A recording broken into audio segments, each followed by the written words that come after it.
இப்போ 10th results வந்திருக்கு. அந்த இப்போ இந்த டைம் வந்து அவங்களுக்கு ரொம்ப முக்கியமான நேரமாக இருக்குது. இப்போ அவங்க எந்த மாதிரி டெசிஷன்ஸ் எடுக்கணும், எப்படி எடுக்கணும்? 10th அப்புறம் நான் எல்லாருக்கும் சொல்கிற அட்வைஸ் வந்து +1 +2 எடுத்து டிகிரி கண்டிப்பாக படிக்க முயற்சி பண்ணுங்கள் முதல்ல. ஏன்னா 10th அப்புறம் அந்த ட்ராப் அவுட் அப்படிங்கிறத நிறுத்தணும்.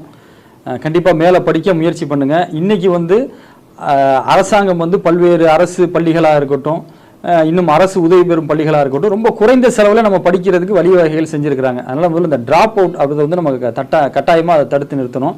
அதே மாதிரி 10th அப்புறம் ஒரு ITI டிப்ளமா அப்படிங்கிறதையும் தாண்டி யோசிங்க. +1 +2 படிச்சுட்டு ஒரு டிகிரி படிக்கணும் அப்படிங்கிறத ஒரு இலக்காக வைங்க.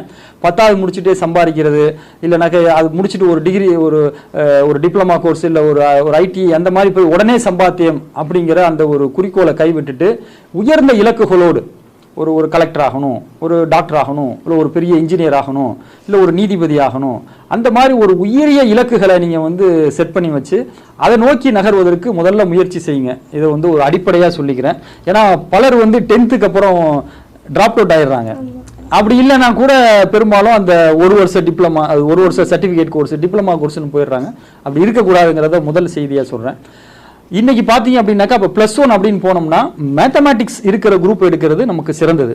இப்போ எங்கே போய் நம்ம கேட்டாலும் சரி, மேக்ஸ் இல்லை சார் குரூப் கொடுக்க முடியாது, அந்த குரூப் கொடுங்க, இல்லை உங்களுக்கு மேக்ஸ் இல்லை கொடுக்க முடியாதுங்கிறாங்க. அதனால் கணித பாடம், அது பிஸ்னஸ் மேக்ஸாக இருக்கலாம், மேக்ஸாக இருக்கலாம், ஸ்டாட்டிஸ்டிக்ஸாக இருக்கலாம், கணிதம் சார்ந்த பாடங்கள் இருக்க பிரிவுகளை தேர்ந்தெடுக்கிறது சிறந்தது. அந்த அடிப்படையில் பார்த்தீங்கன்னா வந்து பயோமேக்ஸ் அது ஃபர்ஸ்ட் ப்ரிஃபரன்ஸாக நம்ம வச்சுக்கலாம். ஏன்னா அது வந்து டாக்டர், இன்ஜினியர், சயின்டிஸ்ட்டு என்ன உலகத்தில் என்னென்ன இருக்கோ என்ன படிப்புகளையும் படிப்பதற்கான வாய்ப்புகளை கொடுக்கும். அது அப்போ மேக்ஸு, ஃபிசிக்ஸு, கெமிஸ்ட்ரி, பயாலஜி இந்த குரூப் வந்து நம்ம தேர்ந்தெடுத்து படிக்கலாம்.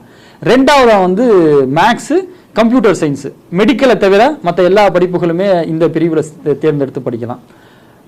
இது ரெண்டும் கிடைக்கல அப்படின்னாக்கா பியூர் சயின்ஸ் போகலாம். பாட்னி, ஜுவாலஜி, ஃபிசிக்ஸ், கெமிஸ்ட்ரி இருக்கிற பியூர் சயின்ஸ் போகலாம். அது வந்து சயின்டிஃபிக் ரிசர்ச், மருத்துவம் சார்ந்த படிப்புகளுக்கு உதவிகரமாக இருக்கும். ஆனால் மேக்ஸ் இல்லை அப்படிங்கிறது அதில் இருக்க ஒரு குறை. மாணவர்கள் அதை கவனிச்சுக்கணும். இதில் இன்னொன்று நான் ஒரு செய்தி சொல்ல வேண்டியது இருக்குது. இந்த நீட் எக்ஸாம்